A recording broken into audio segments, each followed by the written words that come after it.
بسم الله الرحمن الرحيم. الحمد لله رب العالمين والصلاة والسلام على أفضل الأنبياء والمرسلين أما بعد فأستعيذ بالله من الشيطان الرجيم بسم الله الرحمن الرحيم.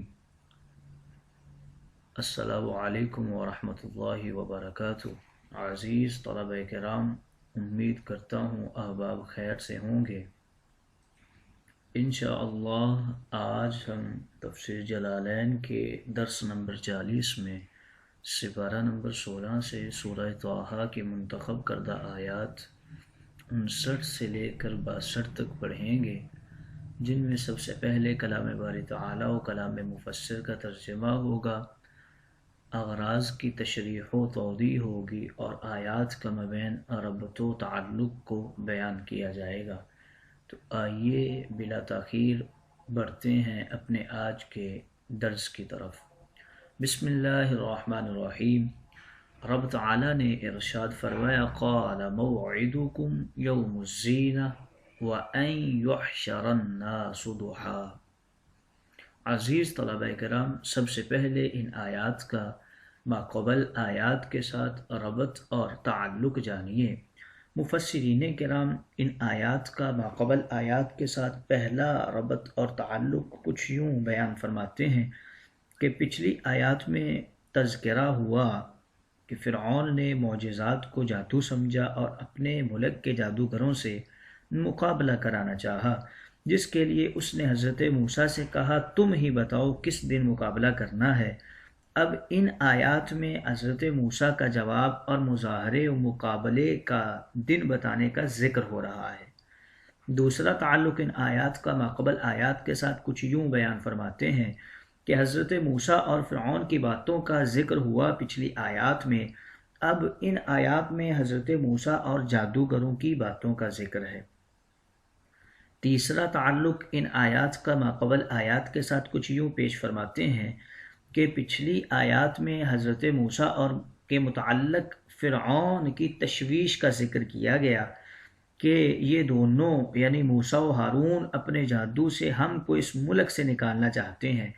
اب ان آیات میں فرعون کے تمام جادوگروں کی تشویش کا ذکر ہو رہا ہے اور یہ تشویش بھی اسی قسم کی ہے. آئیے طلبہ کرام ربط و تعلق آیات کے بعد بڑھتے ہیں آج کے درس کے ترجمہ کی طرف. بسم اللہ الرحمن الرحیم. قال موسیٰ موعدکم یوم الزینہ. موسیٰ علیہ السلام نے فرمایا فرعون سے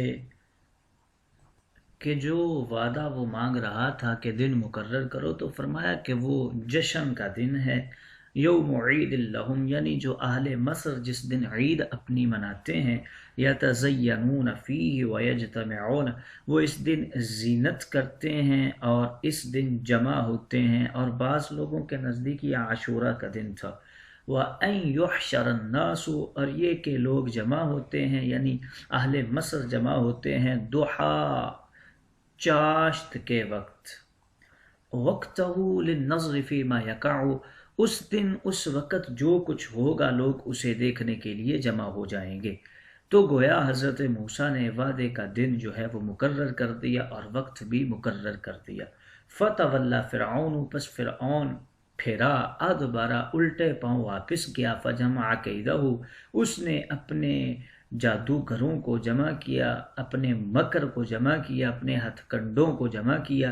ای زوی قیدہ من السحرہ، یعنی جو کچھ اس نے جادو کے ساتھ مکر کرنا تھا وہ سارا کچھ اس نے جمع کیا. ثم اتا، پھر وہ واپس پلٹا، بہم الموعد، اس وعدہ کی جگہ پر واپس آ گیا. قال لهم موسیٰ، کہا موسیٰ علیہ السلام نے ان جادوگروں سے، وہ 72,000 کے قریب تھے، مع کل واحد حبل وعصا، ہر ایک کے پاس رسی اور ڈنڈا تھا.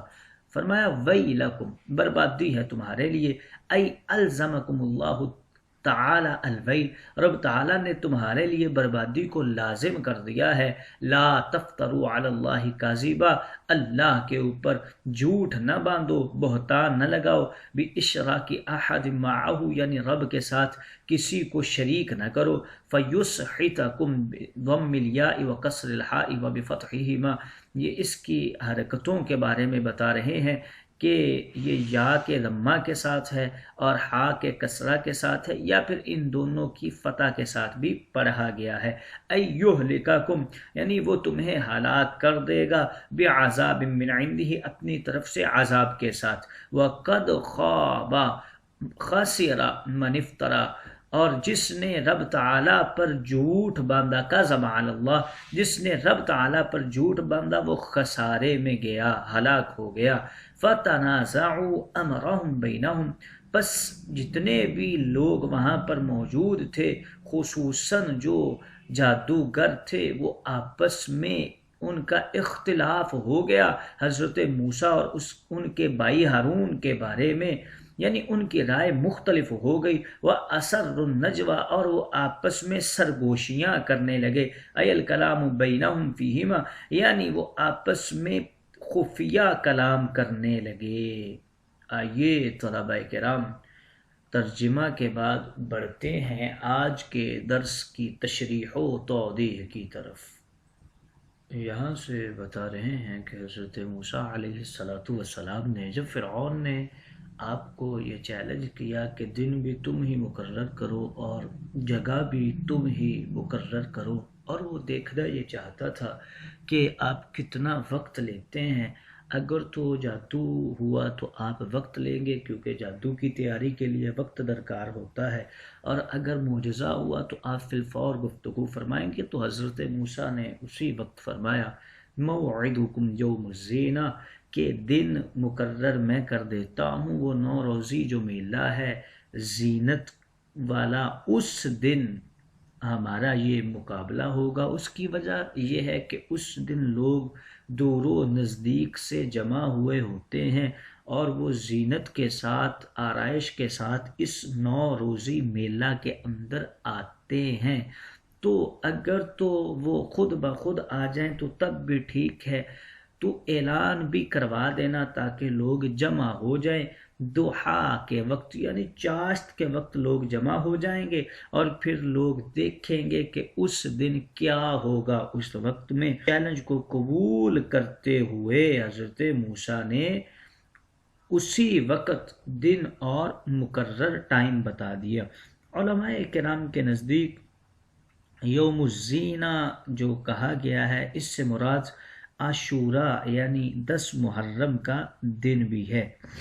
فتولی فرعون، اب فرعون پھرا اور واپس وہاں سے چلا گیا۔ اس نے کیا کیا کہ جب مجلس برخاست ہوئی تو دن اور وقت طے ہو چکا تھا، فرعون دربار سے اٹھ کر واپس چلا گیا اور مقابلہ کی تیاری میں لگ گیا۔ چنانچہ اس نے جادوگروں کو ملک کے کونے کونے سے بلایا اور جادو میں کام آنے والے اسباب بھی جمع کر لیے، اور بڑے ہی انہماک سے اور تزک سے اور احتشام سے جادوگروں کے ہمراہ وقت موعود پر میدان میں پہنچا۔ وقت جو دیا تھا اسی وقت پر پہنچا۔ حضرت ابن عباس کی روایت کے مطابق جادوگروں کی 72 تعداد مذکور ہے، اور بعض روایتوں میں جادوگروں کی تعداد بہت زیادہ مذکور ہے جو دل کو لگتی نہیں۔ ایک روایت میں 9 لاکھ بھی بتائی گئی ہے۔ ادھر فرعون جادوگروں کو مقابلہ کی ترغیب دے رہا تھا اور ان کو انعامات اور قرب خصوصی سے نوازنے کا وعدہ کر رہا تھا، تو ادھر جادوگروں کو حضرت موسیٰ نے بھی وعظ فرمایا۔ قال لهم موسیٰ ان جادوگروں سے بولے، حساب کے مطابق تعداد لکھی ہے، فرماتے ہیں کہ ان کی 72,000 تعداد تھی اور ہر ایک کے پاس ایک عصا اور رسی تھی۔ موسیٰ نے کہا، ویلکم، بربادی ہے تمہارے لیے، یعنی اللہ تعالیٰ نے تمہارے لیے بربادی کو لازمی قرار دیا ہے۔ لا تفتروا علی اللہ کذبا، اللہ پر جھوٹ نہ باندھو، اس کے ساتھ کسی کو شریک نہ کرو۔ اب حضرت موسیٰ نے جو ان کے ساتھ کلام کیا تو اس کلام کا اثر ان جادوگروں پر یہ ہوا کہ وہ آپس میں گفتگو کرنے لگے اور متذبذب ہو گئے، کہیں یہ واقعی رب کا نبی نہ ہو اور اللہ ہی نے اسے رسالت و نبوت سے سرفراز فرما کے نہ بھیجا ہو۔ تو آپس میں ان کے مابین جو گفتگو ہونے لگی اور بعض نے اس رائے کا انکار کر دیا اور بعض کہنے لگے کہ یہ جادوگر ہی ہے، اور بعض کا ارادہ اور رائے یہ بن گئی کہ یہ اللہ کے نبی ہیں۔ تو حضرت موسیٰ جو واعظ فرما رہے تھے، آگے فرمایا فَيُسْحِتَكُمْ بِعَذَابٍ، وہ رب تمہیں اپنے عذاب کے ساتھ ہلاک کر دے گا۔ وَقَدْ خَابَ خَاسِرَ مَنِ افْتَرَىٰ، اور جس نے بھی رب تعالیٰ کے اوپر جھوٹ باندھا ہے وہ خسارے میں گیا ہے، ہلاک ہو گیا ہے۔ یُسْحِتَكُمْ کے حوالے سے بتا رہے ہیں کہ اس کے اعراب کے اندر، اس کی حرکتوں کے اندر قرۂ کرام نے اختلاف کیا ہے۔ جو اکثر قرۂ کرام مدینہ شریف سے ہیں اور بصرہ سے ہیں، اور بعض جو کوفہ کے قراء ہیں انہوں نے اسے فَيَسْحَتَكُمْ پڑھا ہے، یعنی انہوں نے یا کو بھی فتح کے ساتھ پڑھا ہے اور ہا کو بھی فتح کے ساتھ پڑھا ہے۔ اور بعض جو قرۂ کرام ہیں کوفہ کے عام قراء اور مدینہ اور بصرہ کے بعض قرۂ کرام نے اسے یا کے ضمہ کے ساتھ اور ہا کے کسرہ کے ساتھ پڑھا ہے، تو گویا اسے یسحیتکم پڑھا ہے اسحاتا یسحیتو سے۔ ابو جعفر فرماتے ہیں کہ یہ دونوں قرأتیں مشہور ہیں اور ان دونوں کا ایک ہی معنی ہے۔ فَتَنَازَعُوا أَمْرَهُمْ بَيْنَهُمْ فِي مُوسَىٰ وَأَخِيهِ، یہاں سے یہی بتا رہے ہیں کہ اب ان جادوگروں کا آپس میں اختلاف ہو گیا موسیٰ و ہارون کے بارے میں کہ یہ واقعی رب کے نبی ہیں یا پھر یہ جادوگر ہیں۔ تو بعض کی کوئی رائے بن گئی، بعض کی کوئی رائے بن گئی، اور یہ اس بارے میں غور و فکر کرنے لگے کہ کوئی ایک رائے قائم کی جائے کہ یہ اللہ کے نبی ہیں یا جادوگر ہیں۔ وَأَسَرُّ النَّجْوَىٰ، اور یہاں سے اس بات کی طرف اشارہ کر رہے ہیں کہ پھر اس بات پر اتفاق ہو گیا کہ ان کے ساتھ مقابلہ ہی کیا جائے گا اور ان کے ساتھ جادو کے ذریعے ان کو شکست دی جائے گی۔ اب جادوگروں کے مابین اس بات کے اوپر اتفاق ہو گیا اور وہ اپنے فن کا مظاہرہ کرنے کے لیے تیار ہو گئے۔